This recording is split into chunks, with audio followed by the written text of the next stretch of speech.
Louise n'a que quelques heures. Personne ne sait ce qu'elle pense ni ce qu'elle ressent. Personne ne sait, pas même elle, ce qu'elle va devenir. Personne ne sait si elle sera raisonnable ou casse-cou, si elle sera prévoyante ou négligente. Ce qui est sûr, c'est que sa vie commence par la joie de ses parents. Laissons-les savourer ce moment.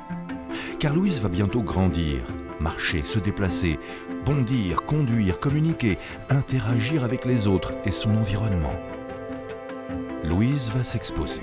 Elle va vivre l'aventure du monde. Un monde qui propose tant de voies possibles, tant de choses à découvrir. Un monde complexe qui apporte chaque jour son lot d'incidents, parfois d'accidents, et plus rarement de catastrophes. Un monde qui change, qui accélère sans cesse au rythme de nos innovations, de nos modes de vie, des nouvelles technologies.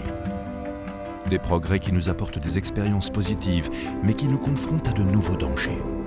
Au milieu de ce tumulte, Louise va devoir identifier les risques, les comprendre, les apprivoiser, prendre les bonnes décisions, prendre conscience qu'elle est vulnérable et qu'il est souhaitable d'équilibrer émotion et raison.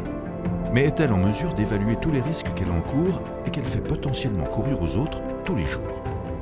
Le risque est complexe parce que nos comportements sont complexes et parce que le monde l'est également. Depuis 30 ans, la Fondation Maïf observe la société et ses brusques évolutions pour identifier le risque et comprendre de quelle manière Louise l'appréhende, de quelle manière nous l'appréhendons tous. Elle observe les citoyens comme Louise, analyse leur comportement individuel et collectif pour apporter des réponses concrètes à la société en termes de prévention.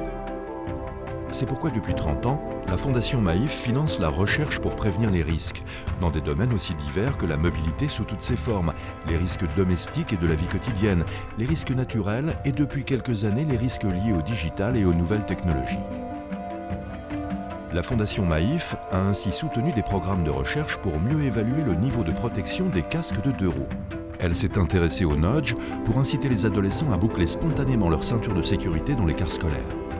Elle s'est intéressée également aux jeunes et aux campagnes de sensibilisation afin d'éviter l'alcool avant de prendre le volant.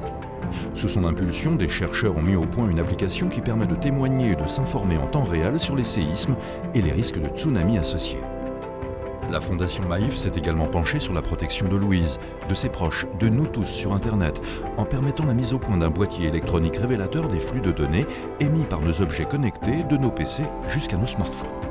Elle a permis d'évaluer les objets connectés censés favoriser le sommeil, facteur essentiel d'équilibre et de santé, une étude qui a permis de démontrer qu'ils étaient au final peu efficaces. Depuis 30 ans, la Fondation Maïf a financé près de 200 programmes, parfois même à l'encontre des idées reçues, d'un bruit médiatique trop optimiste, avec notamment ses travaux sur les véhicules autonomes qui démontrent avec une objectivité toute scientifique que ces véhicules ne sont pas prêts. La Fondation Maïf, au-delà d'être un observateur attentif des risques émergents, est un formidable réservoir d'informations, de résultats de recherche et d'outils de prévention qui bouleversent nos idées préconçues et aspirent à modifier nos habitudes.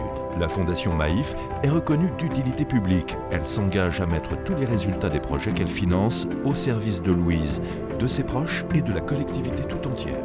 Sa raison d'être, faire prendre conscience au plus grand nombre que le risque existe et qu'il peut être mesuré, anticipé, maîtrisé.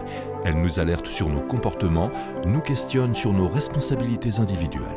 Car il faut être réaliste. Un monde sans risque est une vue de l'esprit, une utopie qui n'est pas forcément souhaitable.